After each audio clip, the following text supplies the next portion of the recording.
ke-2 Al-Baqarah ayat 264. Ini langsung warning dari Quran, peringatan pada seluruh amalan.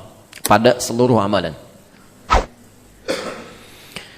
Ya ayyuhalladzina amanu la tubtilu sadaqatikum bil manni wal adha. Berhenti dulu di sini. Ya ayyuhalladzina amanu, hei orang-orang yang masih merasa punya iman. Saya tegaskan, ini tidak akan pernah saya bosan mengingatkan.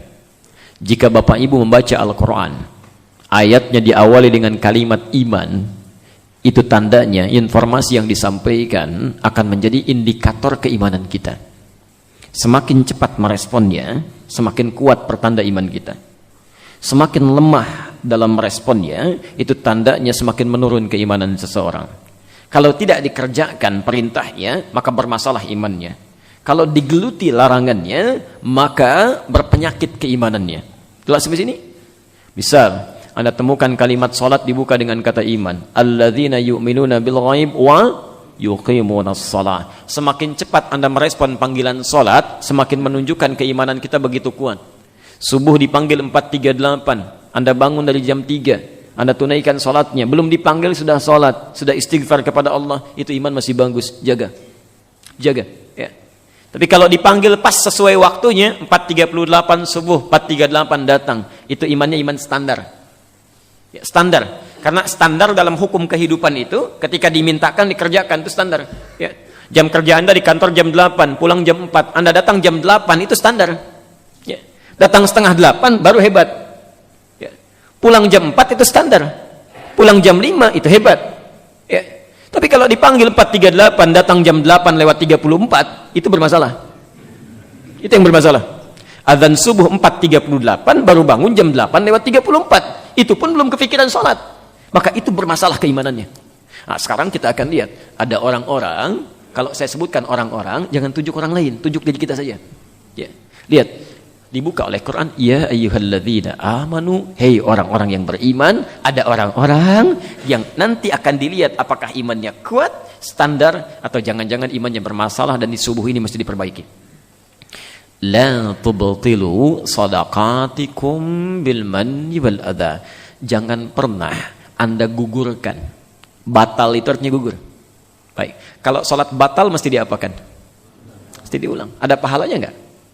Ada. Kalau ada orang sholat batal tapi tetap diteruskan sholatnya, ya, diteruskan sholatnya, kira-kira bernilai tidak? Tidak. Capek tidak? Capek, cuma capek aja tapi nggak dapat apa-apa. Karena itu kalau sholat Anda batal, walaupun sedang di saf jamaah, segera keluar, wudhu lagi, balik lagi. Ya. Jangan ditahan-tahan. Dan jangan banyak alasan dalam hal yang dibenarkan secara fikih. Ya. Kalau saya batalkan, bisa ganggu orang sholat, konsentrasi bisa berubah. Menimbulkan prasangka nantinya, kenapa dia keluar? Ganggu orang khusyuk. Gak apa-apa, saya pertahankan aja. Nanti setelah itu, dalam keheningan saya akan menunaikan ibadah lagi. Ya, supaya tidak tampak pada banyak orang. Anda salah. Salah cara fikih, keluar aja. Perbaiki wudhunya, kembali lagi, Anda masih dapat salat berjamaah dan benar salatnya.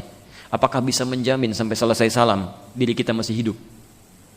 Jangan-jangan begitu difikirkan, nanti sajalah setelah selesai saya wudhu lagi, tiba-tiba datang malaikat maut. Assalamualaikum, yuk pulang. Wudhu nggak punya, salat batal. Ayo, ketika Anda keluar sedang berwudhu pun malaikat datang, sudah selesai. Ikhtiar kita dalam kebaikan. Maka poinnya, orang yang batal tidak bernilai, cuma capek saja. Ada orang-orang yang bahkan sengaja membatalkan amal-amal kebaikannya. Sedekah itu adalah nama bagi seluruh kebaikan yang kita kerjakan. Ya. Tunggalnya disebut dengan sedekah, sedekatun, jamaknya disebut dengan sedaqat. Jadi semua amal soleh yang kita kerjakan itu disebut dengan sedekah. Ya. Zakat itu sedekah. Quran surah ke-9 ayat 103. Khudz min amwalihim sedekah. Ambil sebagian harta mereka sebagai zakat, disebut dengan sedekah di Quran. Ya. Salat sedekah, baca Quran sedekah. Semua kebaikan yang mungkin kita kerjakan namanya sedekah. Jelas ya? Sebagai bukti keimanan seseorang, keimanan pemiliknya. Nah, ini yang jadi masalah. Ada orang-orang yang menggugurkan amalan kebaikan yang sudah dia tendun. Tapi lihat kalimat Qur'annya, ini indah sekali. Hati-hati betul, hati-hati. Ternyata Yang menggugurkan itu disebut oleh Quran dengan dua kalimat yang sangat sederhana tapi dalam maknanya. Bil manni wal adha. Masya Allah. Ini kalau dalam ilmu balaghah ini kalimat lengkap. Kalimat lengkap. Dua yang tidak ada tiganya. Ya, kalau hilang satu berkurang keutamaannya. Bertambah sesuatu semakin berkurang juga maknanya. Lihat. Kalau kalimatnya al-manni saja. Bil manni cukup sampai sini. Ya, maka tidak akan tepat. Karena al-manni itu asalnya sesuatu yang menyenangkan. Sesuatu yang menyenangkan. Alhamdulillah. Al-Baqarah ayat 57. Sebelah kiri paling bawah. Wa dhallalna 'alaikumul ghamama wa anzalna 'alaikumul manna wassalwa. Lihat. Ya. Dulu ada kaumnya Nabi Musa, saking dimudahkannya oleh Allah, dibedakan dengan umat-umat yang lainnya, supaya mereka yakin dengan Allah. Kamu kelamaan disiksa oleh Fir'aun, kelamaan jadi budak, sekarang diistimewakan oleh Allah, supaya kamu yakin dengan Allah. Masya Allah. Bapak Ibu kalau panas-panas luar biasa, mau keluar rumah, jalan pakai apa? Pakai payung. Ini enggak, langsung awannya diperintahkan oleh Allah, ikuti mereka. Wa dhallalna 'alaikumul ghamama. Jadi kemana-mana suasana panas pun enggak panas karena awannya mengikuti. Begitu ingin sesuatu yang manis-manis, ya ingin madu, ingin manisan macam-macam, enggak usah cari jauh-jauh. Melangkahkan sedikit sudah ada. Manna wassalwa, sesuatu yang enak, menyenangkan, menenteramkan. Ya. Ada kalimat al-man dalam bahasa Arab, sesuatu yang melahirkan kenikmatan. Tapi kalau bersatu dengan adza, bil manni wal adza, al-adza itu artinya yang merusak, mengganggu. Merusak, mengganggu. Jadi ada perkara yang merusak amalan, yang sudah capek ditenun, tapi orangnya nggak sadar kalau amalannya sedang dirusak. Karena perkara-perkara ini ketika dilakukan begitu menyenangkan, kayaknya nikmat gitu. Ya, kayaknya enak. Bapak Ibu saat dipuji, biasanya enak atau tidak enak? Nyaman atau tidak? Nah ada pujian-pujian tertentu yang justru menggugurkan amalan. Ya, hati-hati. Merasa ingin dipuji, gugur amalan. Merasa ingin disebut, gugur amalan. Merasa ingin tampak, gugur amalan. Dan saat tampak itu kemudian orang memuji kita, perasaannya enak. Ini nikmat, itu manni. Tapi tidak sadar bahwa apa yang terjadi itu adza, sedang menggugurkan amalannya. Hati-hati, hati-hati. Saya lihat masjid, Masya Allah. Karpetnya bagus. Barangkali ada yang pernah infak di masjid ini. Dari pembangunannya, dari mengisinya dan sebagainya. Maka diberi contoh oleh Quran. Perhatikan. Bil manni wal adza kalladzi yunfiqu malahu ria'an nas. Contoh kata Quran, ada orang infak. Wah, Masya Allah. Jadi hartanya kan tidak mudah itu. Kadang berpeluh dengan keringatnya, kadang dengan berbagai halnya. Dikeluarkan karena Allah. Allah pun balas dengan pahala yang luar biasa. Cuma sayang, ria'an nas. Masuk penyakit ria. Saat ria itu kayaknya nikmat, enak gitu. Nampak diketahui orang, dipuji orang, banyak hal muncul dalam kehidupan. Masya Allah Pak, terima kasih banyak Pak ya. Kalau bukan kemarin Bapak dananya sangat besar, itu masjid ini belum tentu jadi. Pelan-pelan masuknya itu. Itu kan karunia Allah saja, nggak apa-apa. Padahal hatinya mulai muncul, tek, tek, tek, gitu kan. Besoknya sudah mulai rasanya lain. Tek, semakin rajin ke masjidnya, karena yang tanya baru satu orang. Ya. Siapa nih yang bikin bagus? Wah, kalau bukan Bapak itu tuh, mulai muncul. Yang paling berbahaya kalau sudah merasa memiliki nantinya. Masjid rumah siapa? Rumah Allah. Makanya sebelum jadi, kalimatnya umum, pernah saya sampaikan. Man bana masjidan fil ardi. Siapa yang berkontribusi membangun satu masjid, mau apapun bentuknya, mau kayu, mau dari batu sekalipun, ya, mau dari marmer yang paling indah, semua energi yang dikeluarkan, harta yang dikeluarkan akan diganti oleh Allah, dibuatkan satu rumah di surga. Tapi masjidnya kalau sudah jadi, kalimatnya dijamakkan di Quran. Dari masjid jadi masajid. Al-Baqarah 114. Wa man azlamu mimman mana'a masajid, disandingkan dengan pemiliknya. Allah. Masjid manapun, yang kayu, yang batu, yang tembok, yang marmer, yang ulin, yang manapun, kalau sudah jadi, itu bukan milik orang yang bangun, milik orang yang arsiteki, milik orang yang tenaganya paling hebat, semua milik Allah. Itu kalimat yang langsung menghentikan upaya-upaya manusia menghambat penyakit ini supaya tidak masuk. Ya. Itu bentuk kasih sayang Allah. Kamu pahala sudah dapat, ya. Pahala sudah dapat, sudah diputus oleh Allah hukum kemanusiaannya, semua hukumnya hukum Allah yang berlaku. Baik. Saya pernah sampaikan di awal pertemuan, kalau sudah dikatakan rumah Allah, berarti yang punya aturannya siapa? Allah. Makanya lain, cara masuk masjid dengan cara masuk rumah kita lain. Ada kaki kanan yang dilangkahkan, doa yang diucapkan, cara duduknya lain. Ya. Kalau di rumah kita bertamu pada rumah manusia, datang, dipersilahkan dulu baru duduk. Rumah Allah dipersilahkan dulu, tapi dengan salat. Salat baru duduk. Ada kalimat yang boleh disampaikan, ada kalimat yang tidak boleh diutarakan. Hati-hati. Dan hebatnya, setiap orang yang salatnya, ibadahnya, segalanya dengan kadar keikhlasannya dapat pahala. Yang lebih hebat lagi, yang Allah berikan amanah untuk merawatnya. Itu pahalanya luar biasa. Luar biasa tingginya. Banyak, Pak. Tapi Allah saya katakan.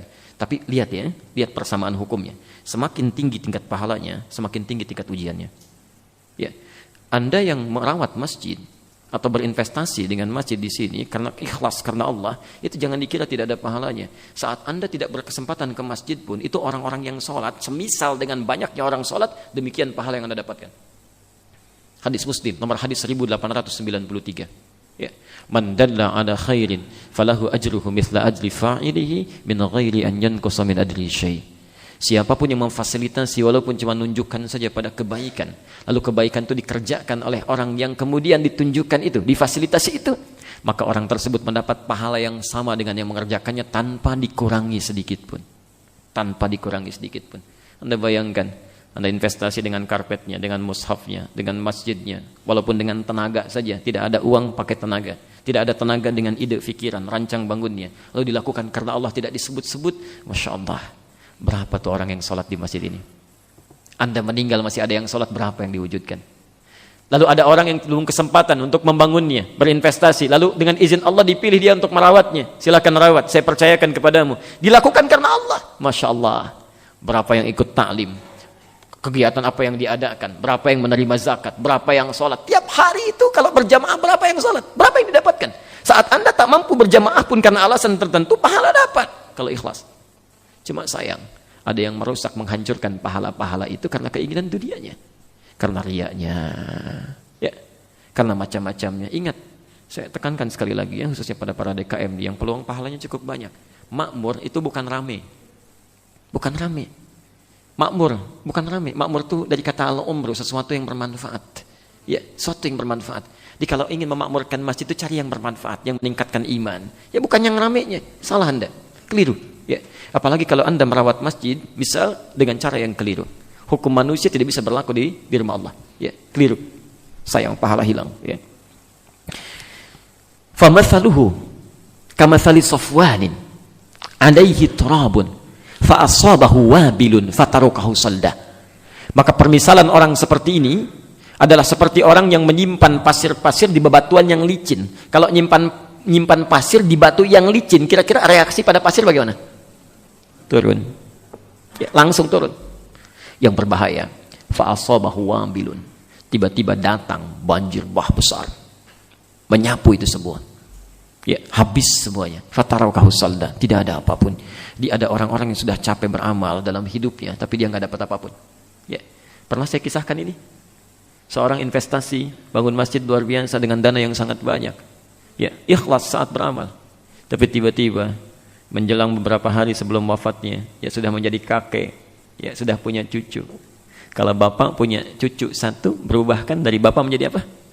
Kakek. Kalau cucunya dua, kakek-kakek ya, sudah lain tuh. Dibawa jalan ke komplek itu, ya, cucunya mulai bilang, "Kek, bagus masjidnya ya." Mulai keluar tuh. Wah, itu dulu kakek yang bantu itu. Kalau kakek nggak berikan 2 miliar nggak akan jadi seperti sekarang. Ya.